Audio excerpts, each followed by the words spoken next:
On Sunday, the 6th of July, in the early hours of the morning, a 19-year-old girl named Nyeasha Pickens had decided to make a quick stop at a local gas station in Cordele, Georgia, on what was seemingly just an ordinary night.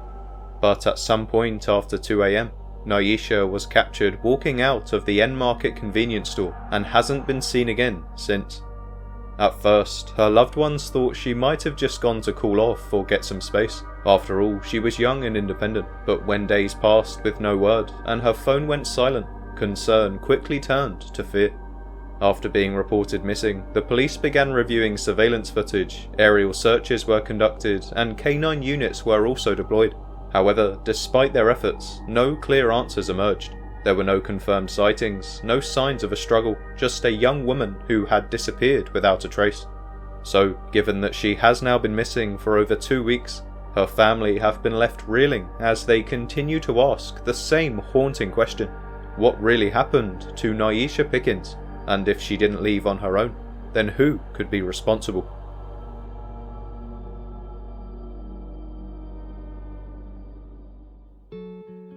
Nyeasha Pickens, otherwise known as Mama to her friends and family, was born in 2005 and raised in the close-knit community of Cordele, Georgia. She grew up in a household that valued hard work, dependability, and showing up for the people who mattered most. And from an early age, Nyeasha embraced this responsibility, not just in words, but in action. Those who knew her best described her as caring, respectful, and deeply loyal. She was the kind of person who looked out for her younger siblings, often taking on a maternal role in their lives. Whether it was making sure they got home safely or lending a hand when someone needed her, Nyeasha showed a level of maturity beyond her years. She also had a strong sense of routine and structure, as she was known for her dedication to her job, where she consistently arrived early. Co-workers noted her reliability and professionalism, but also her warm and friendly demeanour. She was the type of employee every manager hopes for, punctual, polite, and someone who never failed to show up without good reason. Nyeasha had attended crisp county schools where she built lifelong friendships and stayed closely connected to her community. She was known for her friendly nature and ability to get along with just about anyone, so her life, by all outward appearances, was steady. She worked hard, cared deeply for her family, and had no history of running away or acting impulsively. Everything about Nyeasha's daily life pointed to someone who was grounded, as no matter where she went, she always made her way back home. Which is exactly why it would come as such a shock to her family when she would fail to return home on that fateful day in July.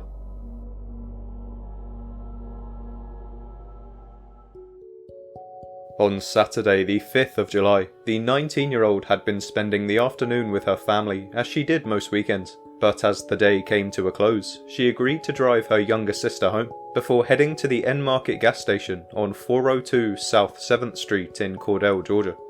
At the time, she was wearing a white crop top and cheetah print shorts, a detail that was later verified by the gas station surveillance camera, which also showed Nyeasha arriving with one of her cousins. The footage then captures her entering a vehicle at approximately 2:03 a.m, leaving the gas station, and a witness mentioned that she possibly left with a different person named Kwan, although this could not be verified at the time. So, up until that moment, everything about Nyeasha's life had been ordinary. She had dropped her sister home, planned to head to work the following day, and there was nothing to hint at unusual behaviour. However, when she didn't show up for her shift and became unreachable, alarm bells began to ring, as family and co-workers knew that Nyeasha had no reason to just spontaneously run away from home. She never missed a day of work, rarely turned her phone off, and would always stay in close contact with her loved ones. So, after 2 full days had eventually passed, with absolutely no contact from Nyeasha, her family decided that they had no other choice but to officially report her as missing to the Cordele Police Department.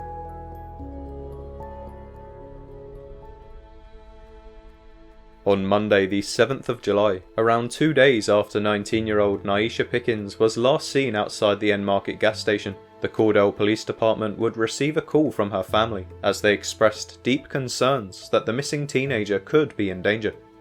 To those who knew Nyeasha best, her silence was immediately alarming. It was completely out of character for her to vanish without a word, not only because of her strong connection to her family, but because she was someone who thrived on routine. She was reliable almost to a fault, often arriving early to work, and never failed to check in with loved ones. So her absence was not just noticed, it was truly felt. So in response to their pleas for help, police began to take her disappearance seriously, though there were still no clear signs of foul play.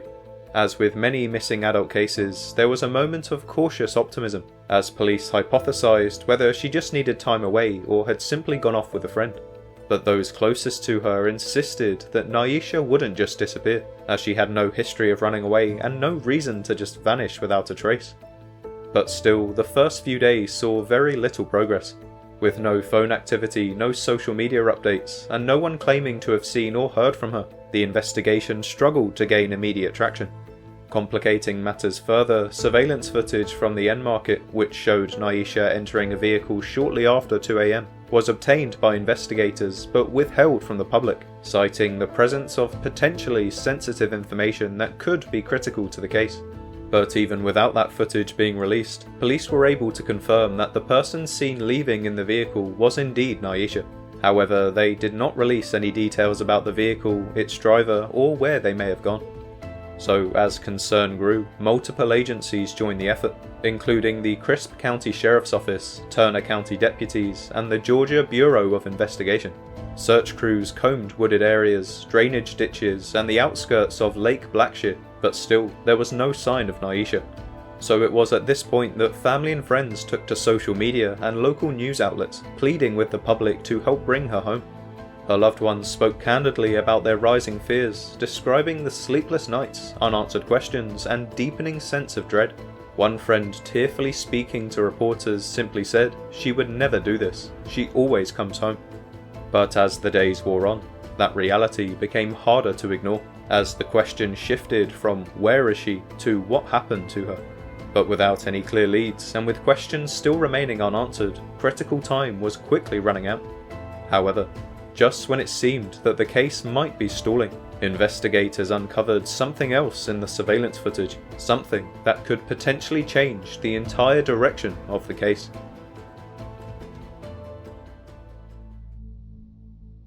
On Wednesday, the 16th of July, nearly 2 weeks after Nyeasha had vanished, law enforcement agencies intensified their search efforts, but still came up empty-handed at first. Cordele Police Department Lieutenant Charles Field, alongside Turner County Sheriff's Office Deputy Lieutenant Justin Partain, led a drone-based aerial sweep of areas previously inaccessible on foot. These searches, coordinated with canine units and ground crews, specifically targeted remote woodlands near Cordele Air Park, zones which were previously overlooked. But despite the expanded coverage, no new evidence or sightings were discovered, with police reiterating that while the investigation remained fully active, they had not yet located Nyeasha or uncovered any new leads. However, it wasn't just the police that were actively looking for Nyeasha, as there was a considerable amount of help being provided by the general public. Anonymous tips, private search parties, and social media campaigns would provide another dimension to the investigation, one that inspired hope that it would only be a matter of time before she was found. So, in response to these increased efforts, Chief Jalon Hurd would eventually come out to show his gratitude to those involved, and also state that every bit of information, no matter how minor, could help narrow down Nyeasha's last known movements. He also expressed how the authorities would not be giving up on Nyeasha, promising further investigative methods such as aerial recon using drones to access difficult terrain. However, once again, despite the massive efforts of everybody involved, no trace of Nyeasha has surfaced, and she remains missing to this day, meaning we must continue doing everything we can to help locate her before it's too late. Now, unfortunately, as far as the official investigation goes, this is all we know for now. But thanks to the relentless efforts of Nyeasha's family and the local community, her story continues to gain traction both in Georgia and beyond. Social media posts and volunteer-led search efforts have helped ensure that she is not forgotten, and that her case stays active in the public eye. So with that in mind, we have to stay hopeful that sooner or later someone will come forward with the information needed to uncover the truth, and finally give her family the answers they've been waiting for. However, given that Nyeasha has now been missing for 2 weeks, as well as the controversial details that accompany her case, I can't help but feel that the likelihood of her safe return is only growing weaker as the days pass. So with that, let's get into some of the potential theories.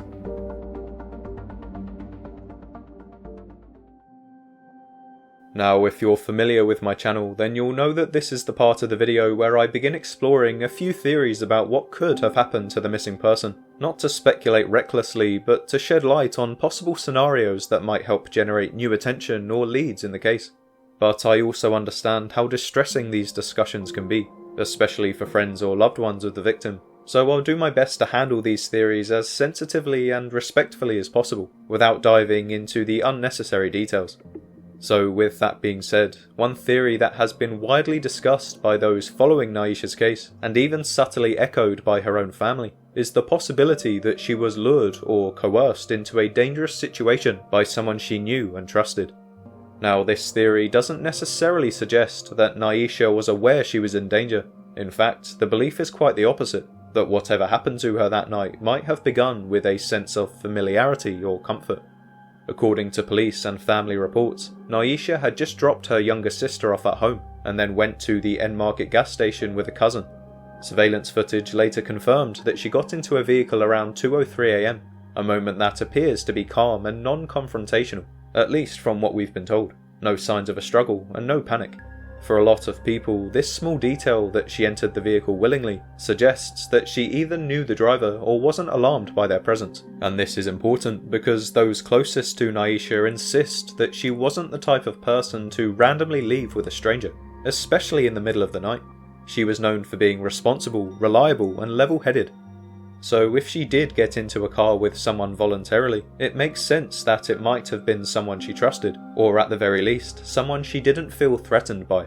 Whether that person was a friend, an acquaintance, or even someone she had been casually speaking to before that night. Some online speculation has mentioned a plausible male figure known as Kwan, though it's important to emphasise that police have not confirmed this name or linked any individual publicly to the case. But the mere fact that they've withheld the surveillance footage from the public also raises important questions. Was someone recognisable in that video? And if so, could they be under investigation as we speak? But whatever the reason may be, it has led many to believe that the key to Nyeasha's disappearance lies with whoever was in that vehicle, and that this individual may not be a total stranger, but rather someone from her inner circle, or at least someone she had reason to trust. It's a theory that has gained traction not only because of the nature of her disappearance, but also because of what didn't happen. No phone activity, no social media updates, and no contact with her family. Just a sudden and complete silence that for someone like Nyeasha simply doesn't add up. But as troubling as this theory is, it still leaves one very big question unanswered. Who was in the car that night? And more importantly, why hasn't that person come forward? Well, another theory that has been widely discussed, particularly in the days following Nyeasha's disappearance, is the possibility that she may have encountered a stranger who had malicious intentions, and that this ultimately led to foul play. Now, unlike the theory that suggests Nyeasha may have willingly entered a car with someone she trusted, this version of events paints a much darker picture, one where her fate was sealed not by familiarity, but by chance. We know from official reports that Nyeasha was last seen at the Enmarket gas station in Cordele at around 2 AM, so some online sleuths and concerned residents believe that the person behind the wheel may have been a complete stranger, or perhaps someone who had been observing her movement. Given the time of night, the limited visibility, and the vulnerability of being in an isolated location, this theory suggests that Nyeasha may have been approached, coerced, or even forced into that vehicle. This possibility becomes even more chilling when you consider the sudden and complete loss of contact after that point. In cases like these, especially involving young women, it's tragically common to consider the idea that foul play occurred shortly after the victim was taken from public view. Whether by force or manipulation, it's believed by some that Nyeasha may have been overpowered and harmed before she ever had the chance to call for help or signal distress. Although the police have stated that in the surveillance footage it seems that she's getting into a car with no issues, this doesn't remove the possibility that somebody could have coerced her into getting into that vehicle, but that there weren't any signs picked up on that surveillance footage. However, despite public pressure, police have not confirmed whether the vehicle she entered belonged to someone with a criminal history, or even whether it's been located, and it's that lack of clarity that has led many to question the direction of the investigation, and whether critical time was lost in those first few days. But while there's currently no physical evidence that clearly points to violence or confirms a suspect, the complete lack of leads, sightings and digital activity certainly aligns with the idea that Nyeasha's disappearance was the result of an immediate and targeted act of foul play. But what makes this theory especially concerning is that it opens the door to something even more sinister. Because if Nyeasha wasn't harmed right away, and if she was taken by someone she didn't know, then it's only natural to ask the question, what if she was taken for a purpose? And what if this wasn't random at all, but part of something much larger?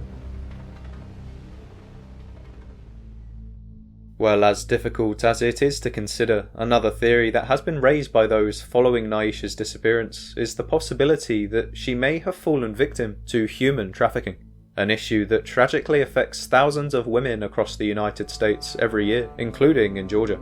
Human trafficking, especially involving young women and girls, remains a hidden but very real threat. According to the Georgia Bureau of Investigation, the state ranks among one of the top states in the nation for reported cases of human trafficking. In fact, Georgia was identified as a major hub due to its large transportation networks and urban centers. Recent reports indicate that hundreds of victims, often vulnerable young women, are coerced or manipulated into forced labor, which means that a lot of these women are eventually reported missing and unfortunately are never found. So if Nyeasha was in a vulnerable state, whether due to stress, uncertainty or a sense of pressure, she could have been targeted by traffickers who exploit such vulnerabilities. It's well documented that they often use deception or false promises as a way of building trust with the victim to then lure them into dangerous situations. Some of Nyeasha's friends and family have spoken about how responsible and grounded she was, which makes it hard to imagine her willingly disappearing. But as with many trafficking cases, victims rarely come forward or are able to reach out for help, especially if they fear retaliation or don't fully understand the danger that they're in. This theory is further complicated by the fact that her phone went silent almost immediately after she entered the unknown vehicle, suggesting that she could have been moved quickly and deliberately out of the public eye. Now, while there is no direct evidence confirming that Nyeasha has been trafficked, the stark reality is that Georgia saw over 200 human trafficking cases reported in 2023 alone, with many more believed to have gone unreported. The reason for this is traffickers often operate under the radar, exploiting the gaps in law enforcement and community awareness.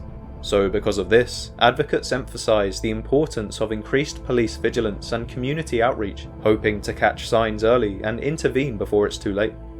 Now, I want to be absolutely clear that I'm not stating that Nyeasha is definitively a victim of human trafficking. However, given the circumstances of her disappearance and the alarming statistics about trafficking in the area where she disappeared, it's a possibility that cannot go ignored. And therefore, I believe it's crucial that authorities continue to explore this angle thoroughly, as it might just hold the key to understanding what really happened and where Nyeasha is right now. So with all of this troubling information in mind, please do everything you can to help spread this story, and let's hope that the police will continue their efforts so we can reunite this missing woman with her family once and for all. But just before I end the video, there was one last theory that I wanted to personally raise, as in all honesty, this story has really struck a nerve given its similarities to another case I thoroughly investigated just over a year ago, about a victim named Marissa Carmichael. But firstly, for those of you who are unfamiliar with this case, I will just provide a quick rundown of the details to give you some context. So, on Sunday the 14th of January in 2024, a 25-year-old mother of 5 would phone the police after having her belongings stolen by an unknown man and being left stranded at a gas station in Greensboro, North Carolina. However, by the time they arrived on the scene around 40 minutes later, she was nowhere to be found. It was mentioned by an eyewitness that they saw the young woman getting into a car with a random customer sometime after the phone call, but after checking the surveillance footage, the police were unable to trace the vehicle, at least at first. Marissa was then reported missing by her family after she failed to return home the next day, and so the official search began, with the police starting at the club she had been attending that night.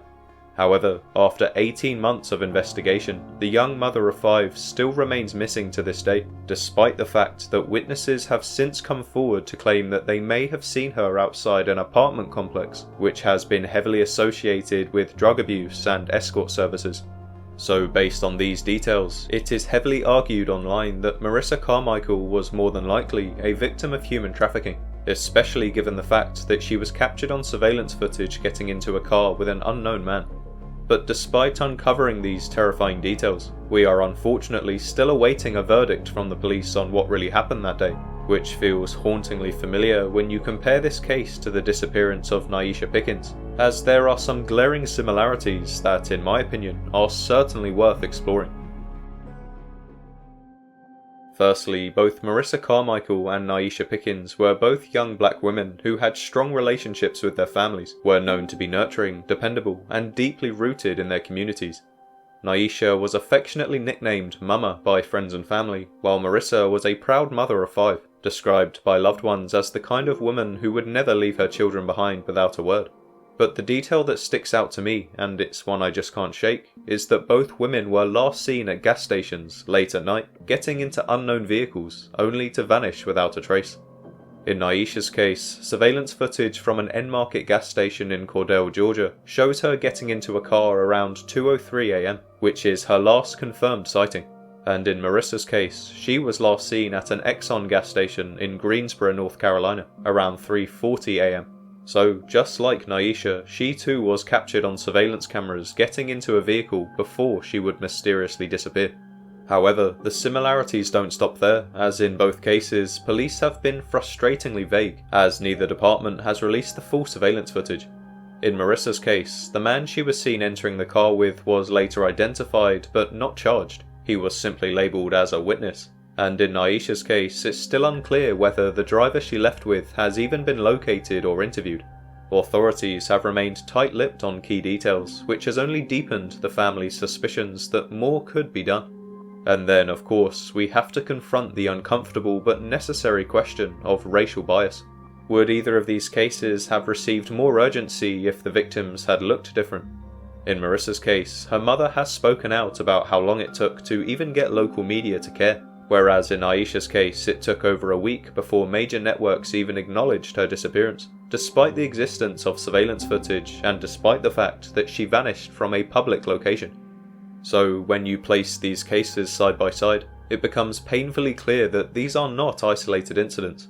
They reflect a much larger, much more disturbing pattern, one where black women can disappear, often in full view of security cameras, and yet their stories remain ignored, underreported, or unsolved. So until we acknowledge these patterns and start treating every missing person case with the same urgency, regardless of race, background, or perceived lifestyle, I fear that we're going to keep watching these cases fall through the cracks, and I think we can all agree that that is something we simply cannot allow to continue. Because the truth is, behind each of these victims, there are families who are grieving, searching, and still holding out hope. So it's our job as a community to make sure their voices are heard, and to do everything we can to make sure that these women are not forgotten.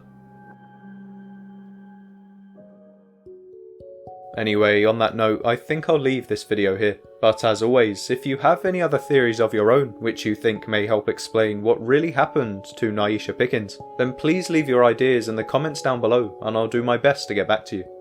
But until next time, thank you so much for watching, and make sure to subscribe to the channel for updates on these stories.